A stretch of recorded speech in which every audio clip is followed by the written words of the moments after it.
So this happened to my buddy Jake about 2 years ago, and honestly, I still get chills thinking about it.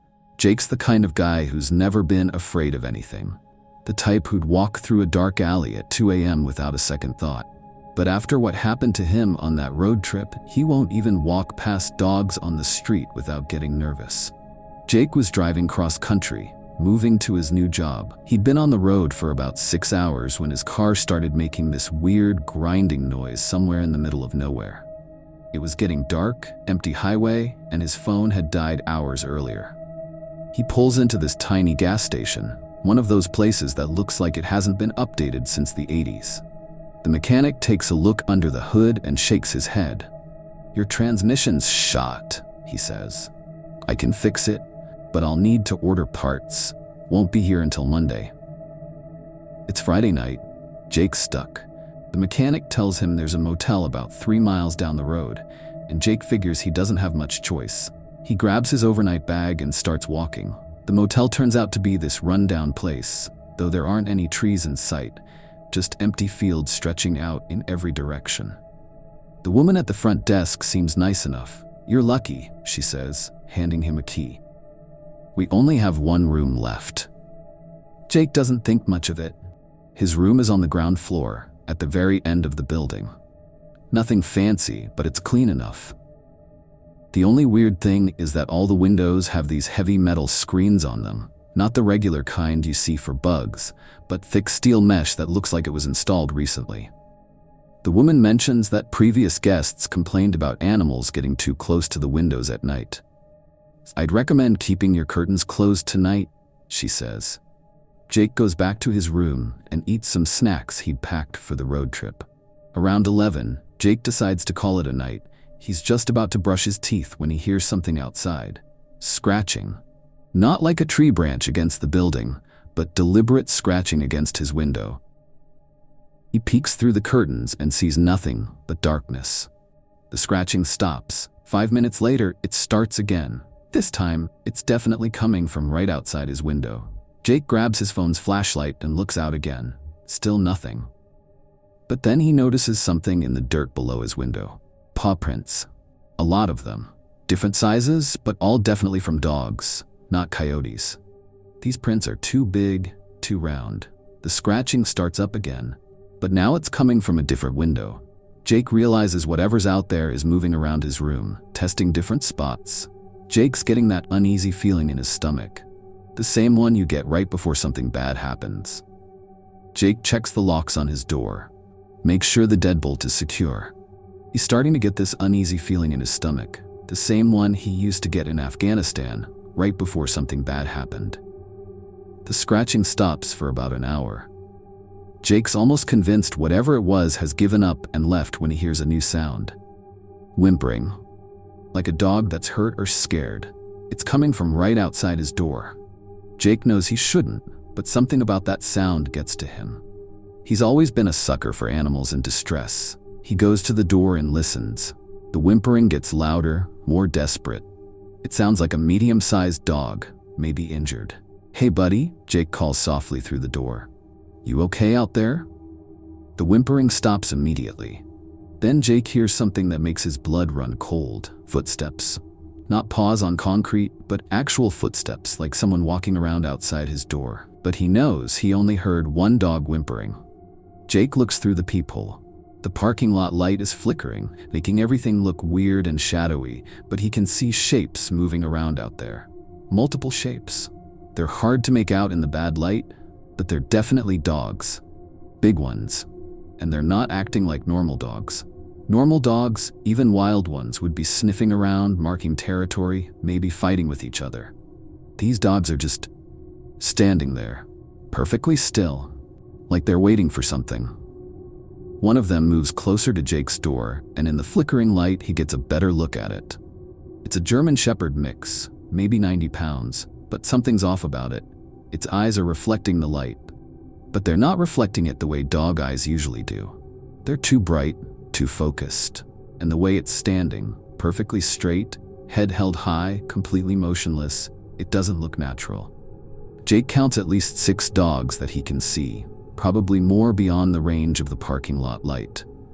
Different breeds, different sizes, but they're all doing the same thing, just standing there, watching his door.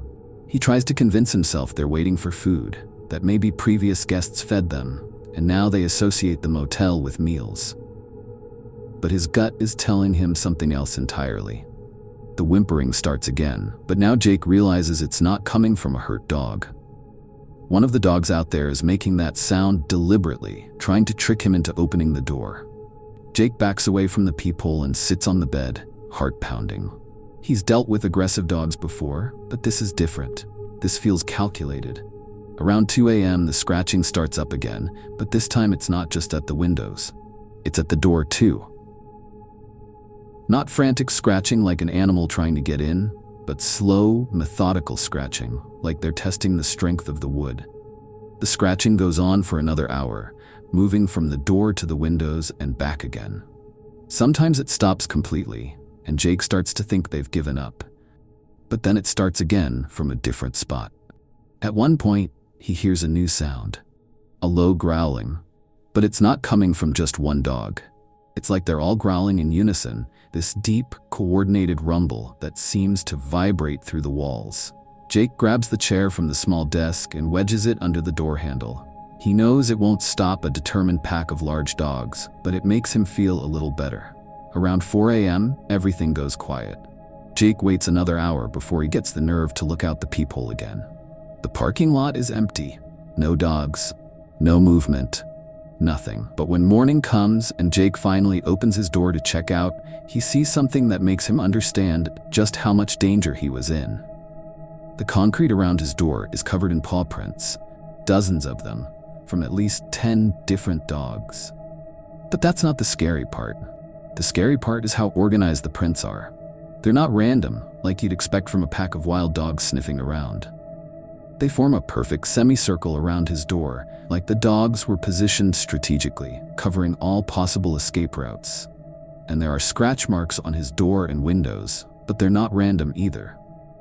They're concentrated around the locks and latches, like the dogs were specifically trying to figure out how to get in. Jake checks out as fast as he can and walks back to the gas station. The mechanic's already there, working on another car. "How was your night at the motel?" he asks without looking up. "Weird, had some dogs hanging around outside my room all night." The mechanic stops what he's doing and looks at Jake seriously. "How many?" "I counted at least 6, maybe more." The mechanic nods grimly. "You got lucky then." "Lucky how?" "They usually travel in bigger packs than that. Must have been a quiet night."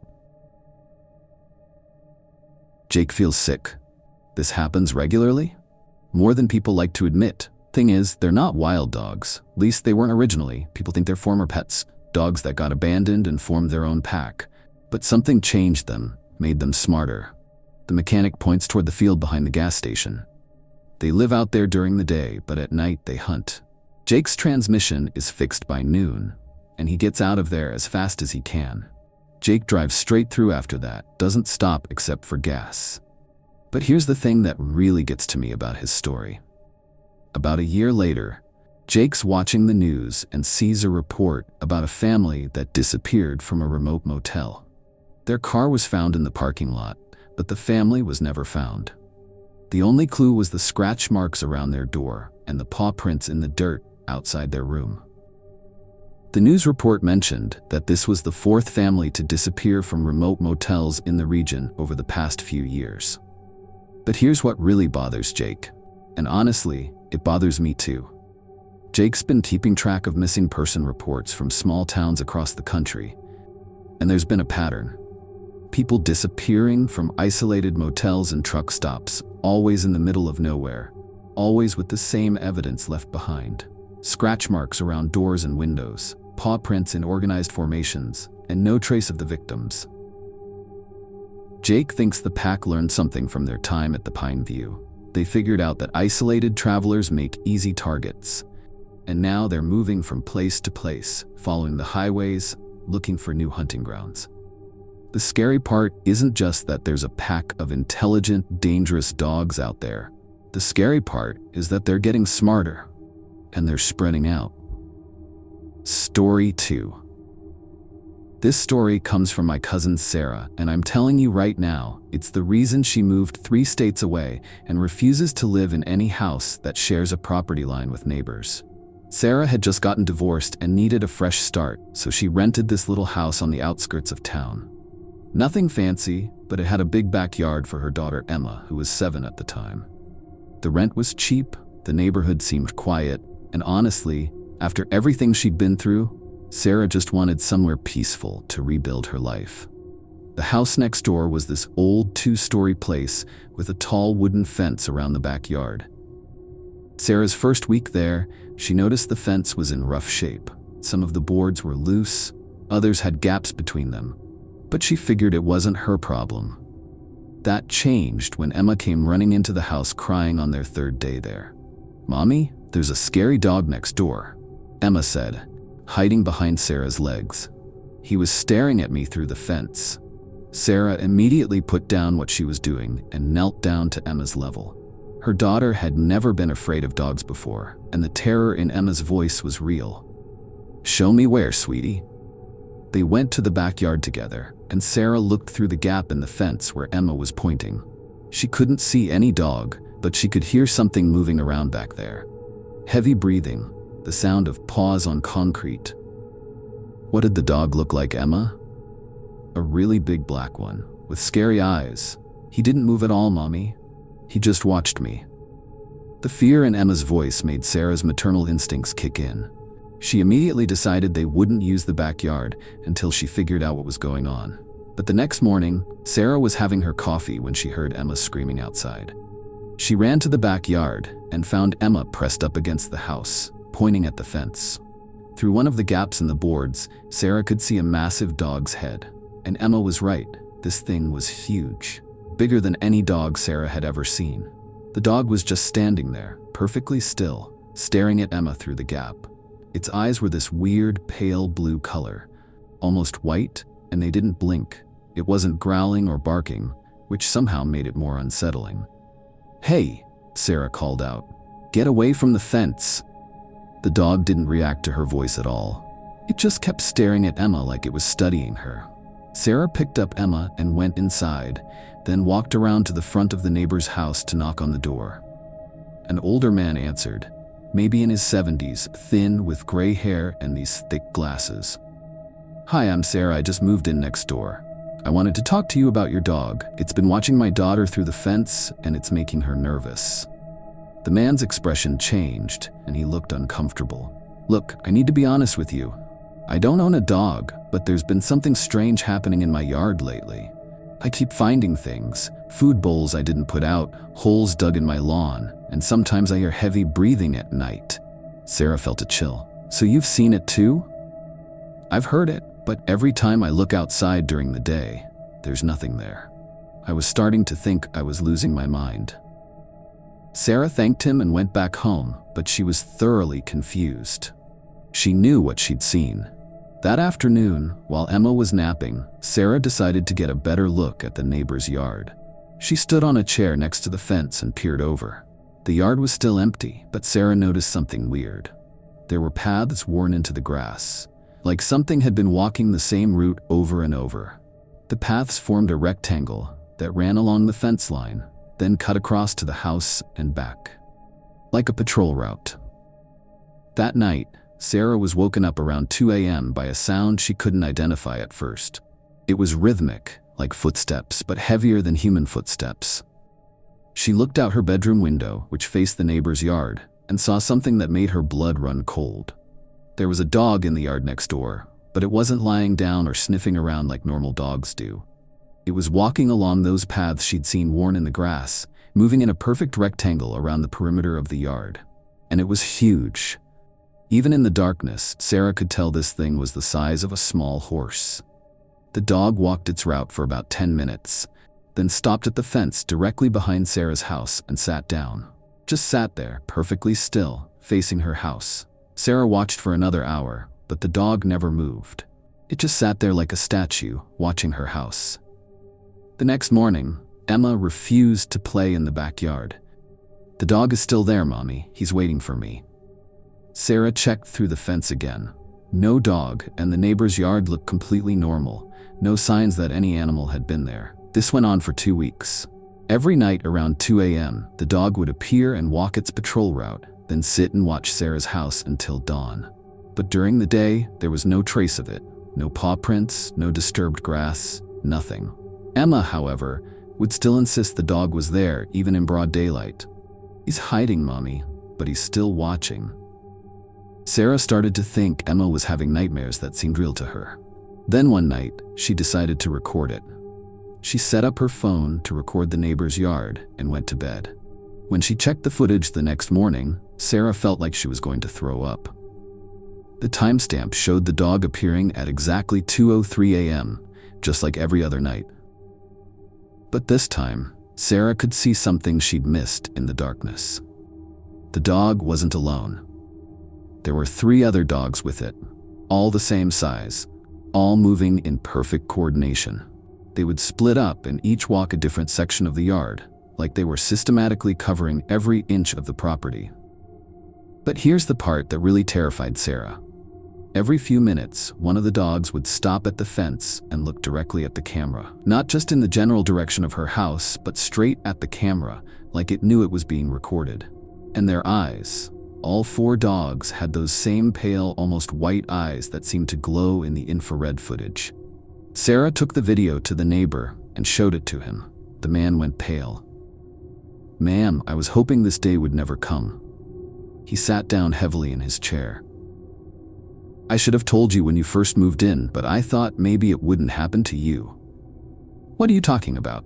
20 years ago, there was a house fire on this street. Started in the house you're renting now. A family died in that fire, along with their 4 guard dogs. Those dogs had been trained to patrol the property every night." Sarah felt sick. "You think those are the same dogs?" "I moved here 15 years ago, and the locals warned me about this. But I figured it was just small-town superstition until I started finding those food bowls and hearing the breathing at night." "Why didn't you tell me?" The old man looked ashamed. "Because most people who rent that house never see them. Only some people can. Usually people with children." That afternoon, Sarah decided to talk to the other neighbors on her street, but she quickly realized why no one had organized to deal with this.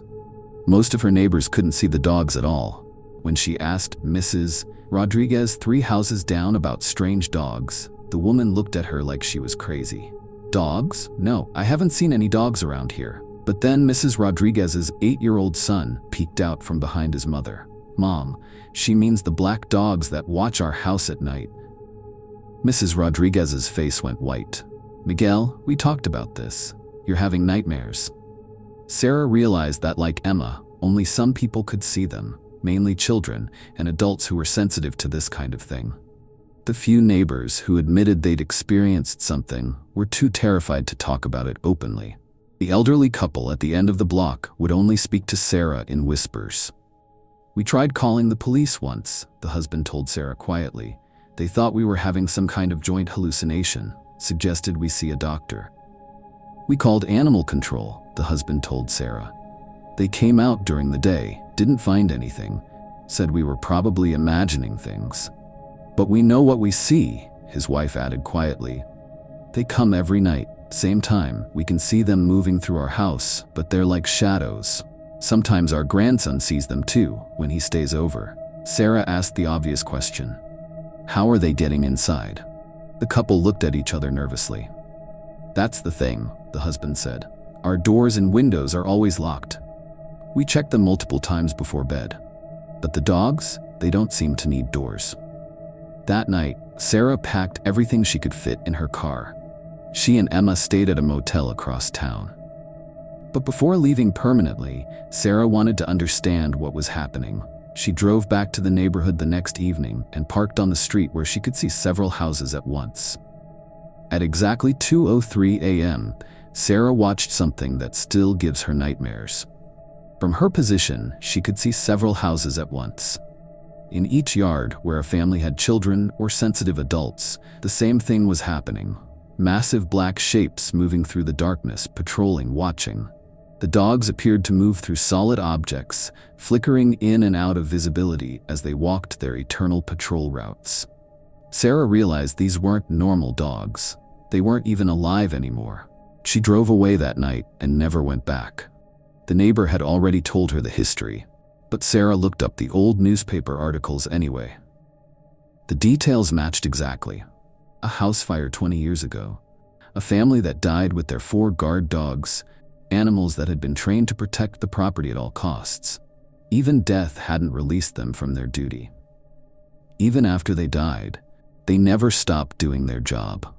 They just expanded their territory to include the entire neighborhood. Sarah never found out what happened to the few families who could see the dogs. She tried calling the elderly couple a few months later, but learned they'd moved to a retirement community across the state. Mrs. Rodriguez's family had also moved away quietly, and the house where the family across the street had lived was now empty. It seemed like once people became aware of the dogs, they didn't stay long. The house Sarah had rented was back on the market 6 months later, listed at the same cheap rent that had attracted her in the first place. The listing mentioned that the property had excellent security and that tenants would never have to worry about break-ins. It didn't mention that the security team was dead. And it definitely didn't mention that once the dogs decided your family belonged in their territory, you became part of their patrol route forever. Sarah still gets emails, sometimes from real estate websites, suggesting she might be interested in houses in that area. She deletes them immediately because the last email included a photo of the house she used to rent, and standing in the front yard, barely visible in the evening shadows, were 4 massive black shapes with pale, glowing eyes. Still on patrol, still watching, still waiting for their next assignment. Story 3. The adoption papers are still in my desk drawer. I keep them there to remind myself that what happened was real, not some breakdown or psychotic episode like the doctors suggested. Though lately, even I'm starting to question what I remember. The adoption papers look official. My signature is definitely mine, but when I called the shelter to verify the adoption, they had no record of any dog named Max. No record of me ever visiting. Sir, we keep detailed digital records going back 10 years. You've never adopted from our facility. But I had the papers, I had the receipt for the adoption fee. I'd been wanting a dog for years. Living alone in that apartment, working from home, I thought having a companion would be good for me. The shelter had this adoption event at the mall, and that's where I saw Max. He wasn't in one of the main kennels with the other dogs who were barking and jumping around. Max was in a quiet corner, lying down with his head on his paws, watching people walk by. The volunteer said he was 2 years old, house-trained, perfect for apartment living. Why hasn't anyone adopted him? I asked. He seems well-behaved. The woman hesitated. He's been with us for 8 months, gets adopted, then returned. People say he's 2. She searched for the right word. Intense. I figured intense was better than destructive. I signed the papers that day. The first thing I noticed when we got home was how Max positioned himself. While I unpacked his food and toys, he sat in the center of the living room where he could see every door and window. Not exploring like most dogs would, just watching. It's okay, buddy. This is your home now.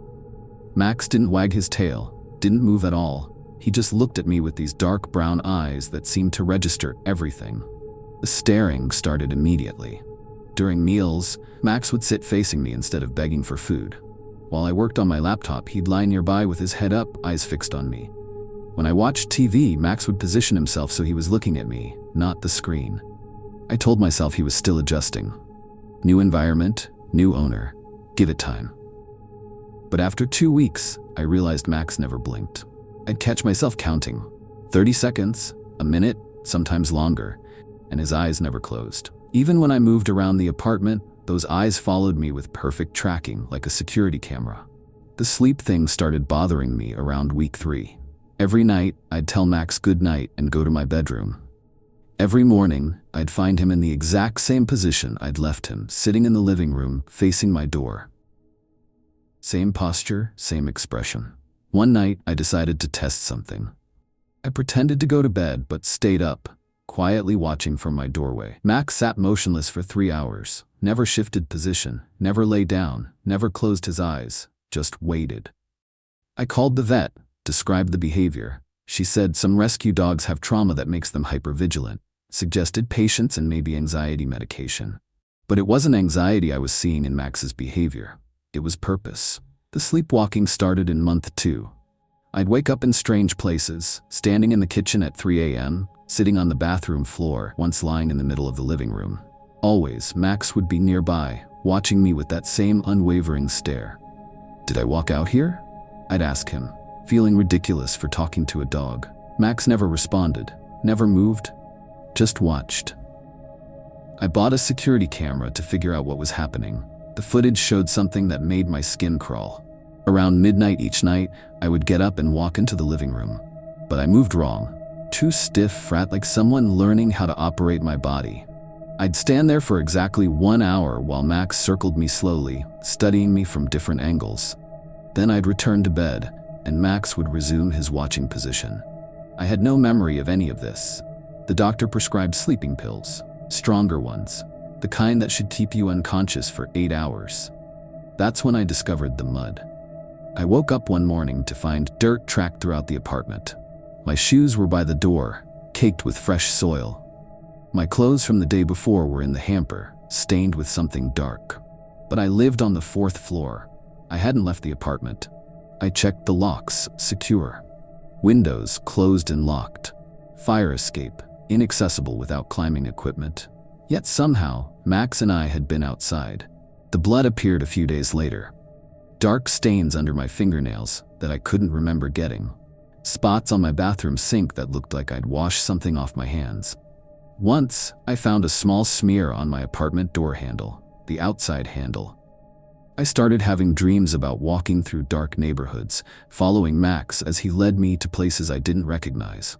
In these dreams, my hands would do things I couldn't see clearly, while Max sat nearby, supervising. I'd wake up exhausted, like I'd been working all night. The breaking point came when I started finding things on my phone. Photos I didn't remember taking, but when I looked at them closely, they seemed wrong somehow.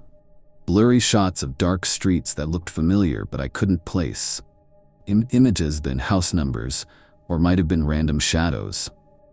One photo showed hands, my hands, I thought, holding something near what looked like a door. But the image was so dark and unclear, it could have been anything. When I tried to show these photos to others, they looked different. The images that had seemed clear to me appeared as random blurs to everyone else. Like looking at clouds, I saw shapes and meaning, but others just saw meaningless darkness. That night, I tied a bell to my wrist and put a chair in front of my bedroom door. If I tried to sleepwalk, the noise would wake me. I woke up at 6 a.m. on the kitchen floor. The bell was gone. The chair had been moved aside carefully. Max sat in the corner, watching me with what I swear looked like disappointment. I packed a bag and left that morning. Didn't take Max with me. But leaving didn't solve the problem. That night, staying at a hotel across town, the sleepwalking continued. I woke up in the parking garage at 4 a.m., standing between cars with no memory of leaving my room. The night clerk found me and helped me back inside, suggesting I might want to see a doctor. "You seemed confused," he said, "like you were looking for something but couldn't remember what." I had no memory of leaving my bed. When I called my apartment building the next day, the superintendent seemed confused. "Dog? You never had a dog in that unit. Pet policy is very strict, I would have noticed." But I had memories. Receipts for dog food. A collar I'd bought that was sitting on my kitchen counter when I left. When I went back to collect some belongings, the collar was gone. The dog food was gone. Even the water bowl I'd left on the kitchen floor had vanished. Like Max had never existed at all. I've been staying in different hotels for 3 months now. The sleepwalking continues, but it's different. Directionless. Like something is trying to access a program that's no longer running properly. Sometimes I wake up with dirt under my fingernails or scuffs on shoes I don't remember wearing. Once I found a small cut on my hand that I couldn't explain, but nothing concrete enough to prove what might be happening during those lost hours. I keep seeing dogs now, In parks, outside stores, walking with families. Dogs that sit too still and stare too intently at their owners. Dogs that never blink. Last week, I saw a news report about a family whose neighbors reported strange behavior. People walking in their yard at odd hours, lights on all night. The family had recently adopted a rescue dog. When the reporter tried to follow up on the story, they found the house empty. No forwarding address. The neighbor being interviewed mentioned the dog was a black lab mix. Quiet thing, never barked or played, just watched everything with these intense brown eyes. I don't know if this is connected to my experience. I don't know if Max was real or if I'm having some kind of elaborate psychotic episode.